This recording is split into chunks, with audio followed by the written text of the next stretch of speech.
Radio crowd was stagged before Mayor Hendrick's voice cut through the white noise like a blade through silk. Native command. I'm telling you the Karab River is uncrossable. That bridge is reinforced concrete, 12 feet thick, protected by dual SA-15 gauntlet systems. We need a tactical nuclear strike to even scratch the paint.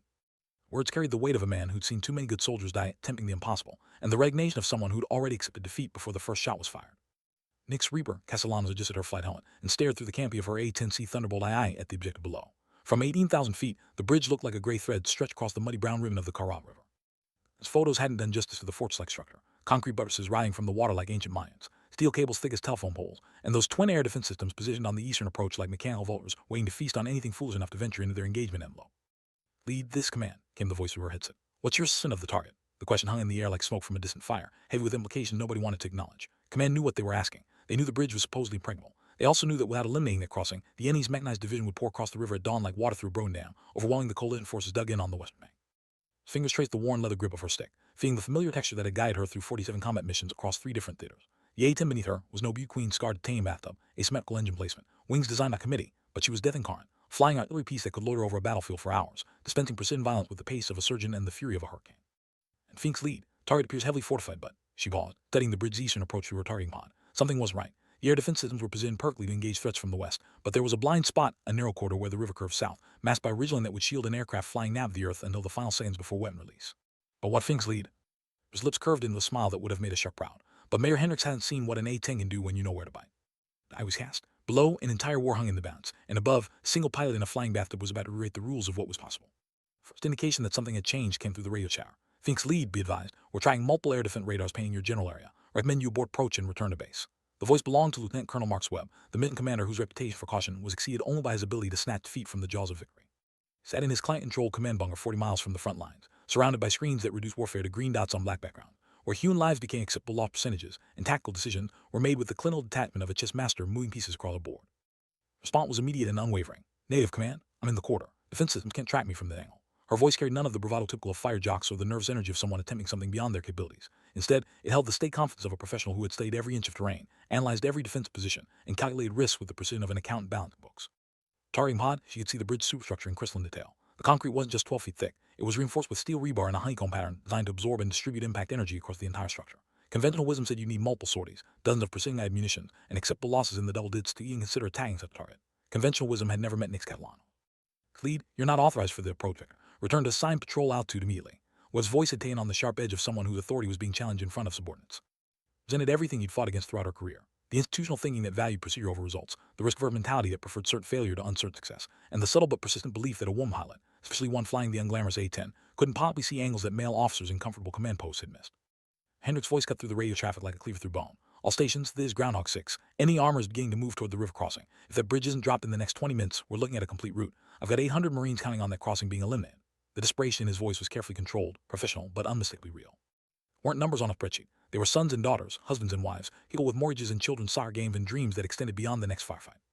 The targeting system locked onto the bridge's eastern support structure, where steel met concrete in a junction, designed by engineers who had never imagined a pilot crazy enough to thread the needle between overlying air defense zones at altitude barely higher than the river itself. On Ox 6, Fink's lead, bridge will be eliminated in 60 seconds. Recommend you have your pistol ready to move. 10's GAU-8 Avenger can began a distinct roar, sound like the world's largest chainsaw cutting through reality itself. 30mm depleted uranium rounds struck the bridge support structure with precision that defied belief, each impact calculated to exploit structural weaknesses that existed only in the intersection of physics, engineering, and the kind of tactical intuition that couldn't be taught in any military academy. Bridge shuddered hell for a heartbeat that seemed to last an eternity, then folded into the river like a house of cards touched by an earthquake. Mayor Hendrick's voice came through the radio, filled with something that might have been wonder. Jesus Christ, Fink's lead. How did you know that would work? Response carried the weight of 100 training flights, 1,000 hours studying target analysis, and the hard-earned wisdom of someone who had learned to see beyond the obvious. Sometimes, Mayor, you just have to know where the foundation is weakest. She pulled the A-10 in a climb turn, the bridge wreckage already disappearing into the muddy water below, and for the first time in weeks, the radio traffic carried something that had been absent for too long, hope. The silence that followed the bridge destruction was broken by the methodical voice of Captain Torres, the forward air controller embedded with Hendrick's Marines. Fink's lead, this is Shell 7. Target destroyed, repeat, target destroyed. Any armor column has halted advance and is requesting permission to withdraw across all crossing sites. You just bought us the time we needed. Words carried the reverent typically reserved for religious experiences or miraculous recoveries, the tone of someone who had witnessed the impossible, become inevitable through the application of skill, courage, and precise violence. The command bunker, Lieutenant Colonel Wood's reaction was entirely different. Fink's lead, you deliberately disobeyed direct orders and engaged a target outside your assigned parameters. Return to bay immediately for debriefing. The anger in his voice was sharp enough to cut glass, fueled not just by insubordination, but by the uncomfortable realization that a subordinate had succeeded where his careful planning had anticipated only failure. Laugh came through the radio like distant thunder. Copy, command. Fink's lead returning to base. She didn't add what everyone monitoring the frequency was thinking, that Webb's career-focused caution had nearly cost 800 Marines their lives, and that sometimes the difference between victory and defeat came down to having the courage to trust your instincts over your orders. The A-10 climbed toward cruising altitude, the radio channels filled with voices from across the battlefield. Infantry squads reported enemy withdrawals, artillery batteries confirmed secondary explosion at the destroyed crossing site, and reconnaissance units painted a picture of an enemy force suddenly thrown into confusion by the loss of their primary avenue of advance. The tactical situation had shifted from desperate defense to cautious optimism in the span of minutes, all because one pilot had seen an angle that everyone else had missed. Hendrick's voice cut through the chatter with the kind of authority that comes from leading from the front rather than commanding from behind. All stations, this is Groundhog 6. Phoenix Lead just demonstrated something that every officer needs to remember. Sometimes the textbook solution isn't the right solution. Sometimes you need someone willing to color outside the line. Words carried across the battlefield like a benediction, transforming what could have been a disciplinary action into something approaching legend. Cockpit, Reaper allowed herself a moment of satisfaction as she watched the sunset behind the mountains that bordered the combat zone. The A-10 flew like a truck with wings, ungainly and inanimate, but she had learned long ago that grace under pressure mattered more than grace under observation. The radio crowded with reports from ground units securing the approach to the destroyed bridge, and for the first time in weeks, those reports spoke of success rather than failure. Briefing would be interesting. Webb would demand explanations for her deviation from flight plan, her unauthorized engagement of a target outside assigned parameters, and her apparent disregard for the chain of command. But she had 47 successful combat missions in her logbook, a bridge at the bottom of the Uncrossable River, and 800 Marines who would live to see another sunrise. Some equations balanced themselves. Field appeared on the horizon as the last light faded from the western sky, runway lights forming geometric patterns against the darkness like earthbound constellations. The A-10's landing gear deployed with mechanical precision, and Captain Nick's Reaper Castellano brought her aircraft home with the same steady confidence that had just rewritten the tactical situation across an entire sector of the front. Tomorrow would bring new challenges, new targets, and new opportunities to prove that sometimes the impossible was just another word for understood. Her bay buzzed with an energy that maintenance crews had learned to recognize, the atmosphere that followed successful mission, where technical debriefs mixed with carefully suppressed celebration, and the kind of professional pride that came from watching their aircraft and pilots return home victorious. Master Sergeant Rosa Delgado, a 24-year veteran whose weathered hands had guided more combat sorties than most pilots had flown, stood beside the A-10 as Reaper completed her post-flight inspection. That was some fine flying today, Delgado said, running her fingers along the aircraft's tame skin with the reverence of a medieval craftsman examining a map's work. Haven't seen precision like that since Afghanistan. Her words carried weight. She had been turning wrenches and launching aircraft since before Reaper had earned her wings, had seen pilots come and go, heroes and cowards, the gifted and the merely adequate. When Rosa Delgado said you could fly, it meant something. She stripped off her flight helmet and gloves, setting them carefully in their designated places with the methodical precision that marked professional aircrew. Chief, that bird of yours flew like she was on rails. Whatever voodoo your people work in these hangars, keep it up. Mutual respect between pilot and maintainer was one of military aviation's unbreakable bonds. She trusted her life to their expertise every time she strapped into the cockpit, and they took that responsibility with the seriousness it deserved. Her doors stood open to the evening air, and through them came the sound of voices raised in discussion rather than argument, the tone of professionals analyzing a successful operation rather than conducting damage control. Word of the bridge strike had spread through the base with the speed that good news travels in military circles, where victories were rare enough to be savored and shared. Miranda Huang, Reaper squadron mate and the only other female pilot in the 354th Fighter Squadron, approached with the kind of measured pace that suggested she was carrying either very good news or very bad news. Nix, Webb wants to see you in his office, now. The emphasis on the final word carried undertones that any military member would recognize. There wasn't a request or a suggestion, but a command wrapped in barely polite language. Pissed is he? Reaper asked, though she already knew the answer from Huang's expression. Of 1 to 10, somewhere around 15. Huang's smile carried sympathy mixed with admiration. But Torres has been on the radio with everyone who'll listen, telling them how you saved his Marines. Word is that Hendricks is writing you up for a Silver Star. The decoration wouldn't mean much to Webb, who measured success in terms of career advancement and risk mitigation, but it would mean everything to the ground troops who understood the difference between adequate and exceptional. Across the flight line to the operating building gave Reaper time to consider her options. She could offer the standard military apologies, express regret for exceeding her authority, and promise to follow procedures more closely in future. It would smooth things over with Webb, protect her career trajectory, and maintain the kind of institutional harmony that kept promotion boards happy. It would also be a lie, and lies had a way of metastasizing in military organizations until they became indistinguishable from truth. The building hummed with the controlled chaos of a combat air operations center, banks of communications equipment monitoring airspace across 3 countries, weather stage training storm systems that could ground mists for days, and intelligence analysts updating target patches based on real-time reconnaissance. It was the nervous system of air power, where decision made in client-controlled rooms directly affected people bleeding and dying hundreds of miles away. The office occupied a corner of the second floor, windows overlooking the flight line where aircraft sat in neat rows like sleeping predators. The walls displayed the usual collection of military photographs, combinations, and organizational charts that marked every career officer's workspace. But they also held something else, a subtle but unmistakable atmosphere of ambition constrained by caution, of someone more concerned with avoiding failure than achieving success. The door's frosted glass, Reaper could see Webb's silhouette paying behind his desk, and she knocked with the confidence of someone who had done her job exceptionally well and was prepared to defend her methods against criticism. Colonel Webb's office felt like a courtroom designed for summary judgment, complete with harsh fluorescent lighting that cast sharp shadows and made everyone look guilty of something. Behind his desk was the rigid posture of someone who had learned to project authority through physical presence rather than earned respect. His uniform pressed to knife precision, shoes polished to mirror brightness, an expression carefully composed to convey professional disappointment mixed with institutional authority. Castellano sit down. His voice carried the clipped tones of someone accustomed to immediate obedience, though the invitation to sit suggested this might be more discussion than disciplinary action. I've reviewed your mission brief, and I have to say, your conduct today was both exemplary and completely unacceptable. The contradiction hung in the air like smoke from a distant fire, impossible to ignore but difficult to address directly. Settled into the chair across from his desk with the easy confidence of someone who had faced hostile fire and lived to discuss it, Sir, the main objective was accomplished with zero friendly casualties and minimal ordnance expenditure. I'm not sure I understand the problem. Her words carried the precision of someone who had anticipated the conversation and prepared responses that focused on results rather than methodology. Expression tightened slightly, the look of someone whose carefully constructed arguments were being dismantled before he could present them properly. The problem, Captain, is that you did obey direct orders from your mission commander, engage a target outside your assigned parameters, and put yourself and your aircraft at unnecessary risk. The fact that you succeeded doesn't excuse your breach of protocol. Spoke with the conviction of someone who genuinely believed that procedure mattered more than outcome, that following orders was more important than saving lives. With respect, 800 Marines would disagree with your assessment of unnecessary risk. Reeves' voice remained level, professional, but carried undertones that any experienced military member would recognize. There was someone pulling back against authority, carefully but unmistakably. Major Hendricks needed that bridge eliminated. The assigned approach wouldn't work, and I found a solution that did work. Isn't that what we're here for?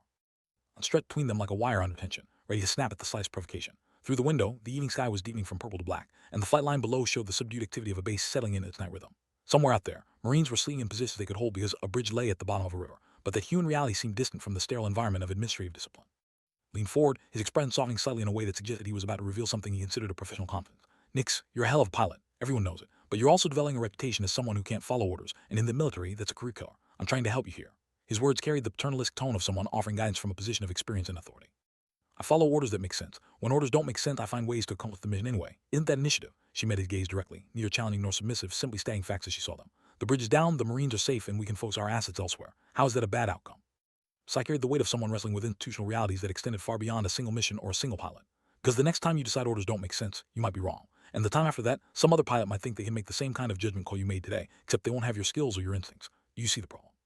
Question hung between them like a bridge neither wanted to cross first. Conversation was interrupted by a sharp knock on the door, followed immediately by Mayor Hendricks entering without waiting for permission. A breach of protocol that would normally result in immediate correction, but the expression on his face suggested he was carrying news that superseded normal courtesy. The uniform bore the dust and grime of someone who had spent the day in forward position, rather than client-controlled offices, and his eyes held the particular intensity of someone who had recently watched young soldiers die and live in equal measure. Webb, I need to speak with you about Captain Castellanos. Hendricks' voice carried authority earned through shared hardship rather than assigned through organizational charts, the tone of someone accustomed to being listened to when lives were on the line. His presence seemed to fill the office, bringing with it the scent of cordite and field rations and the indefinable atmosphere of recent combat. The expression shifted from administrative irritation to professional attention, recognizing that whatever Hendricks wanted to discuss took precedence over routine disciplinary matters. Mayor, what can I do for you? The formal courtesy couldn't quite mask his awareness that the conversation with Reaper would have to be postponed, possibly indefinitely, depending on what the Marine officer had to say. I wanted to personally thank Captain Castellanos for saving the lives of 800 Marines today. Hendricks spoke with the deliberate precision of someone choosing words carefully, but his message was unmistakable. I all wanted to inform you that I'm recommending her for the Silver Star, and that my recommendation will include detailed analysis of why her tactical innovation was not only appropriate, but essential to mission success. Words hit the office atmosphere like a depth charge, transforming what had been a routine disciplinary discussion into something approaching a commendation ceremony. Webb's carefully prepared arguments about protocol and chain of command suddenly seemed inadequate when measured against the reality of lives saved and objectives accomplished through individual initiative and exceptional skill. Remained seated, her expression neutral, but something in her posture suggested she was enjoying the conversation's unexpected direction. She had flown the mission, accomplished the objective, and accepted the risk with full knowledge of potential consequences. Now those consequences were being measured against results, and the scales were tipping in directions that hadn't been apparent an hour earlier. I appreciate your confidence in Captain Castellanos, but we also need to consider the broader implication of. His voice trailed off as he realized how his words sounded when spoken in the presence of someone who had recently watched Marines live or die based on tactical decisions made in real time under combat conditions. Institutional concerns about precedent and procedure seemed abstract when confronted with the immediate reality of missed success and lives preserved. The smile was sharp enough to cut steel. Sir, the broader implication is that when conventional tactics fail, you need people willing to think unconventionally. Captain Castellanos saw an angle that everyone else missed, including me, and she had the skill and courage to execute a solution that saved my Marines' lives. If that's the kind of thing you want to discourage, then maybe we need to reconsider our approach to the war. The challenge was subtle but unmistakable, delivered with the kind of professional courtesy that made it impossible to address directly but difficult to ignore completely. Through the window, the flight line lay quiet under harsh security lighting, but the radio channels continued their state chatter of combat operations that never truly stopped, only paused between engagements. At Webb's office, the evening shift was settling into the rhythm of combat operations that continued regardless of administrative discussions or disciplinary proceeding. The base's heartbeat was measured in radio traffic, aircraft launches and recoveries, maintenance schedule, and the thousand small decisions that kept air power flowing toward objectives that ground commanders identified as essential to mission success. Conversation continued with the careful politeness of professional military discourse, but its direction had shifted irrevocably. What had begun as administrative correction was transforming into professional recognition, and everyone in the room understood that precedents were being established that would influence future decisions about initiative, authority, and the balance between following orders and achieving objectives. Bridge at the bottom of the Uncrossable River had become more than a tactical success. It was becoming a symbol of what was possible when individual competence met institutional flexibility. Debate that followed would have made excellent material for military leadership courses, touching on themes of initiative versus authority, individual responsibility versus institutional control, and the eternal tension between innovation and procedure that defined military organizations throughout history. But for the participants, it was simply another day in a war where the stakes were measured in human lives, and the margin for error decreased with every passing hour. And Mayor Hendricks' presence shifted the conversation trajectory from disciplinary action toward professional recognition, though Wood's concerns about precedent and chain of command remained valid even if they seemed secondary to immediate tactical success. The bridge structure had created ripple effects that extended far beyond the immediate battlefield, touching questions of military culture, leadership philosophy, and the role of individual initiative in achieving strategic objectives. It concluded with what military professionals would recognize as a compromise, satisfied no one completely, but allowed everyone to maintain their positions without losing face. Would file his concerns about protocol through appropriate channels. Hendricks would submit his commendation recommendation with supporting documentation, and Reaper would continue flying missions with the understanding that exceptional results did not automatically excuse exceptional methods, though they might provide context for evaluating those methods. Pippins departed Webb's office. The base around them continued its steady rhythm of combat operation, seemingly unaffected by administrative discussions, but actually shaped by them in ways both subtle and profound. The precedent established that evening would influence future decisions about risk, initiative, and the balance between individual judgment and institutional authority, though those implications would only become clear over time. Air carried the scent of jet fuel and desert dust as Reaper walked back across the flight line toward her quarters, her footsteps echoing off the concrete in the rhythmic cadence of someone comfortable with solitude. Above, stars began appearing in the darkening sky with the clarity possible only in regions far from urban light pollution, and the distant sound of aircraft engines reminded everyone the war continued regardless of individual careers or institutional dates. Or would bring new missions, new challenges, and new opportunities, test the balance between following orders and achieving objectives that had been debated throughout military history. The bridge at the bottom of the Karab River would be a part of that history, remembered differently by different people, but remembered nonetheless as a moment when individual skill and institutional flexibility combined to achieve something that conventional wisdom had deemed impossible. Weeks following the Karab River Bridge incident transformed Captain Nix, Reaper, Castellanos from incompetent pilot with an attitude problem into something approaching legend among the ground forces she supported. Radio Carlson that had once carried overtones of dark humor and mild intimidation began carrying something else entirely. The kind of respect typically reserved for pilots who had proven their worth through repeated exposure to impossible situations and consistent delivery of exceptional results. Sergeant Carl Buddha Morrison, forward air controller with 15 years of experience calling in close air support across 4 different theaters, put it most succinctly during a briefing with newly arrived pilots. When Reaper says she can put ordnance on target, she means within inches of where you need it, when you need it, regardless of what the enemy thinks about the idea. I've worked with pilots who were artists, and I've worked with pilots who were technicians. But it's something else entirely. She's a force of nature with wings and a very large gun. It wasn't hyperbole. In the 3 weeks since the bridge strike, Reaper had flown A-10 combat missions across terrain that ranged from urban environments, where friendly and enemy positions were separated by city blocks, to mountainous regions where tactical errors could result in entire valleys becoming kill zones. The mission had been completed successfully, often under conditions that put both pilot and aircraft to their operational limits, and always with the kind of precision that made the impossible look routine. Colonel Webb watched this transformation with the mixed feeling of someone who, concerned about precedent and procedure, had proven prophetic in ways he hadn't entirely anticipated. Other pilots in the squadron had begun requesting permission to deviate from assigned flight plans, and tactical opportunities presented themselves, citing Reaper's success as justification for individual initiative that sometimes bordered on insubordination. The balance between institutional control and individual judgment that had always existed in military aviation was shifting, and Webb found himself simultaneously proud of his pilot's aggressiveness and concerned about his ability to maintain operational discipline. Juan, what's your assessment of squadron morale? Webb asked during one of their regular private discussions about unit readiness and pilot performance. Huang had become his informal liaison to the squadron junior officers, providing insights into attitudes and concerns that didn't always surface through field channels. The response was characteristically direct. Sir, morale is through the roof. Everyone wants to fly like Reaper. Everyone thinks they can fly like Reaper, and most of them are pushing harder than they ever have before. That's the good news. She paused in the way that military professionals used to signal that less positive information was coming. The bad news is that not everyone has her situational awareness or her instincts, and some of them are taking risks that might not pay off the way hers did. The concern was valid and had been echoed by other squadron commanders facing similar challenges throughout military aviation history. Exceptional individuals inevitably influenced their peers, sometimes inspiring improvement and sometimes encouraging dangerous imitation of techniques that worked only when executed with exceptional skill. The line between inspiration and recklessness was often invisible until someone crossed it, and by then the consequences were typically irreversible. Not recognizing the eternal leadership dilemma of how to encourage excellence without promoting recklessness, how to reward initiative without undermining discipline. What would you recommend? The question carried more weight than its simple phrasing suggested. He was asking for professional judgment from someone whose opinion he trusted, but he was also acknowledging that the situation had moved beyond simple administrative solution. I think we need to use her as what she is, a teaching tool. Not for tactics necessarily, because most of us can't execute the way he does, but for decision-making. How does she analyze tactical situations? What does she see that the rest of us miss? How does she calculate risks versus benefits in real time? Suggestion carried the wisdom of someone who had learned to separate admiration from emulation, understanding that excellence couldn't be copied but could be studied, and occasionally understood. The operations center's windows, the afternoon sun painted the flight line in shades of gold and shadow, and the steady rhythm of combat operations continued with mechanical precision that masked its dependence on human judgment, individual skill, and the kind of intangible factors that made the difference between mission success and catastrophic failure.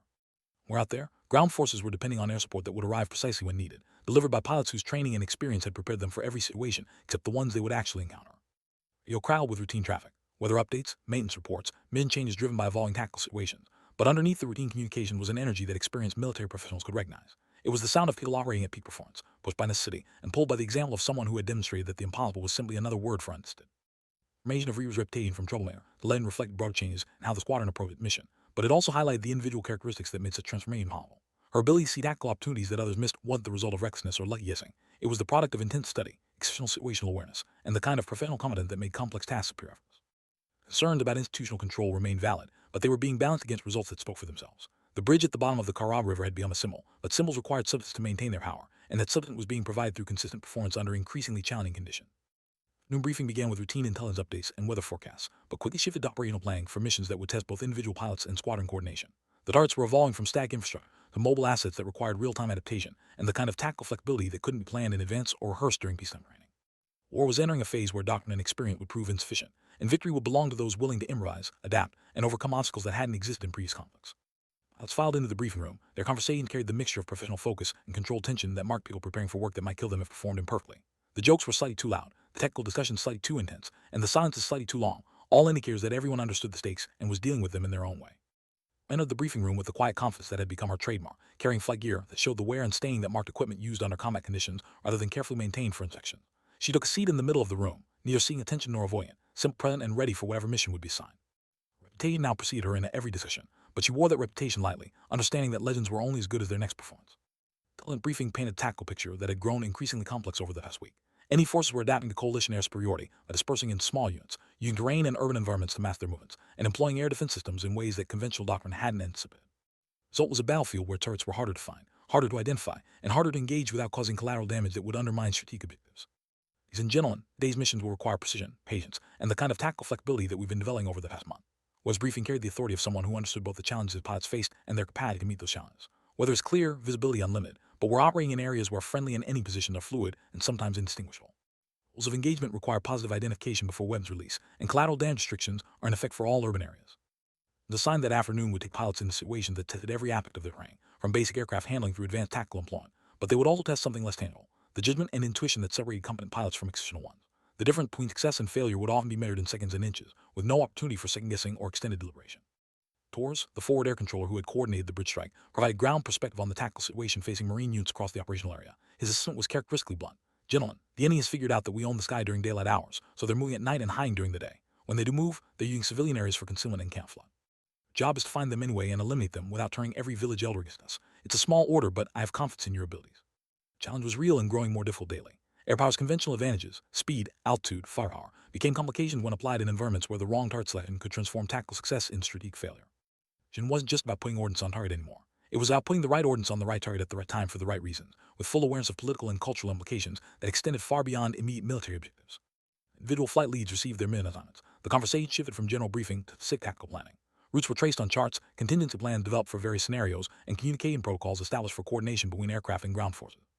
Details were crucial: altitude restrictions, communication frequencies, emergency procedures. But success would ultimately depend on individual pilots making correct decisions under pressure, often with incomplete information and limited time for deliberation.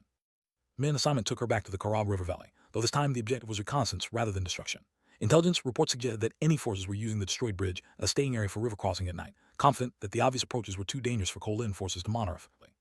The task was to loiter over the area for 3 hours, identify any activity, and provide real-time intelligence to ground forces positioned to respond to whatever she might discover. It seemed routine compared to her previous assignment, but experience had taught her that routine missions often presented unexpected challenges that tested skills and judgment in ways that dramatic assignments did not. Patience, attention to detail, and the ability to distinguish significant activity from background noise were requirements that couldn't be satisfied through aggressive tactics or individual heroics.